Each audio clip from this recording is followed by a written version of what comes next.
All right, today I'm gonna make some spatchcock chicken on the big green egg. First thing I'm gonna do is make sure that it's ready to go. I'm gonna clean out all the ash. So I'm gonna lift out my rack and I'll be right back. All right, now that I lifted out my rack, I'm gonna go ahead and shake the charcoal basket. I'm gonna reuse all this charcoal. And then down here, I got the kick ash charcoal ash pan. Just gonna make sure that it's kind of all cleaned out of this little opening here. I'm gonna lift that out. I'm gonna go throw it in the garbage, and then I'm gonna put it all back in. All right, so I went and I dumped that out. I'm gonna go ahead and put it right back in there. Just make sure that this hole kind of aligns down there. Go ahead and drop my charcoal basket back.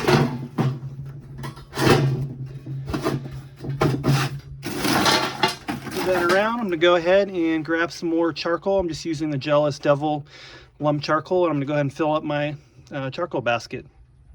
All right, so here I'm back. I put the rest of my the remnants of my last bag of Jealous Devil here. I'll put that in there. That should be enough for my cook. It should only take about an hour and a half. I'm not going to put any wood chunks in because I'm going to be cooking around 350 to 400 degrees, and you're not really going to get that much smoke flavor at that temperature. So I'm not going to waste any of the wood chunks that I have. To get my charcoal started, I'm going to use my J.J. George grill torch. Pretty easy to use. It's also on my online stop. Pretty much a one-handed operation here. Because I'm going to be cooking at a higher temperature, I kind of want to get to 350 a little bit faster. So I'm probably going to use this torch here for about 2 to 3 minutes.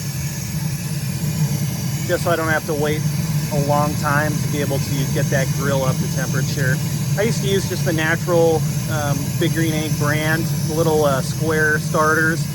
I felt like that just kind of took a long time to get it up to temperature. Obviously, it's not going to get up to temperature as fast as like a, like my Weber gas grill or anything like that. I have no expectations of that. But kind of using this torch kind of lets me get to temperature probably, 15 plus minutes earlier than just using those little starters. All right, so I'm gonna keep doing this for about 2 to 3 minutes, and then I'll be back.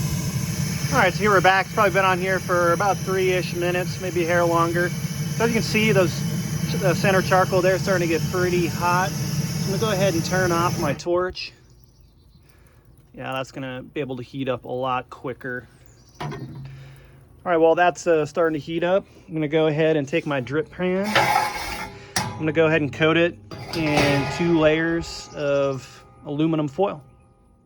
All right, now that I've used a couple layers of aluminum foil, I like to use the 18-inch width, basically so I don't have any like overlaps here, because that grease always seems to get down and get on my pan if I use smaller pieces of aluminum foil.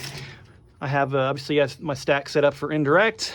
I'm gonna go ahead and put that in, and I'm gonna go ahead and lift it into my egg and kind of allow the grill to get up to temperature. And again, I'm shooting for about 350 to 400 degrees. All right, so while the stack is in there, I have the vents all open, and I'm gonna go ahead and shut this, and I'm gonna wait for the temp to get to about 350. I'm gonna start closing off airflow, and while that's happening, I'm gonna go ahead and prep my chicken. All right, so really all you gotta do here to spatchcock these chickens is on their back. You're basically cutting on either side of the backbone from the bottom all the way to the top. You're gonna go ahead and remove that. You're going to flip the bird over and then push down to make it lay as flat as possible. I couldn't get it to really make a crack or anything like that. It's just once it looks like it's laying flat, and that's pretty much the whole purpose of cooking it like this, is kind of getting a more even cook. All right, now that we're out here basically ready to go with getting the rub on them, I'm gonna use a little bit of olive oil as a binder, and then I'm gonna go ahead and coat them generously with Killer Hogs, the barbecue rub. And I'll come back when I have that completed. All right, so we're back here. Obviously, see I went ahead and I used a little bit of olive oil and put a generous amount of rub on both sides of the chicken here. And the grill is about 325, so I'm gonna go ahead and start throwing on this chicken. All right, so I got the XL, so obviously I can fit both of these just on the same level there. You might be able to do that with a large as well. It's just, I like just knowing everything's gonna fit when I put it on here. I wanna have as much of it over my drip pan as possible. Not only for the drip pan, but really for the indirect cooking. A lot of times if you're cooking with olive oil, if you put too much oil on and you don't have it set up for indirect, what you end up is seemingly a lot of fire. All right, so I got this about exactly where I want it. Figure out how I want this leg. There we go. If the legs stick over, that's fine. I just want the bulk of the breasts and the thighs to be as much indirect as possible, with a little bit of room in there between the chicken. All right, so that's how I'm gonna go ahead and leave it. I'm gonna go and let the temperature continue to rise up to about 400. I'm gonna come back and check the thermometer with a meat thermometer, probably in about half an hour, 45 minutes, just to see how we're going. I'm going until about the thickest part of the breast here at about 165 for both of these. All right, so let's shut the grill and I'll see you in about 45 minutes. All right, so it's been about half hour, 40 minutes. Taking a look, things starting to look pretty good.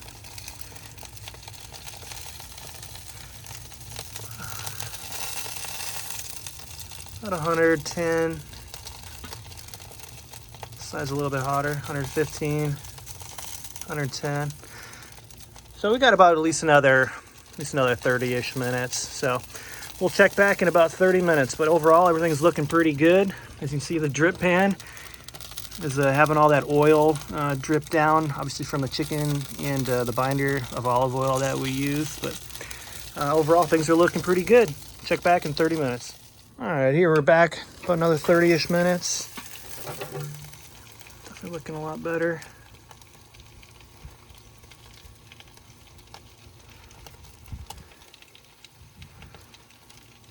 $180 there. 55.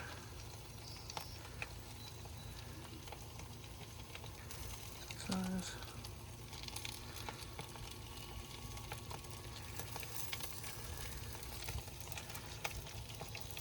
60. Definitely a hotter grill on the left, so what I'm going to do is probably just turn this around, move this grate one time around to get this side of the birds on this side of the grill. All right, and I'll check back here in about 10-15 minutes. All right, so we're back about the hour-and-a-half mark. All right, about 163, 160. Yeah, we're good here. All right, so basically, I'm just gonna take it off. I'm gonna cut it up like I would a normal chicken. And it looks delicious. Everything looks good. The skin looks nice and crispy. Legs look great. So definitely recommend giving it a try for your next chicken cook. Again, if you enjoy these videos, please subscribe, and I'll see you again soon.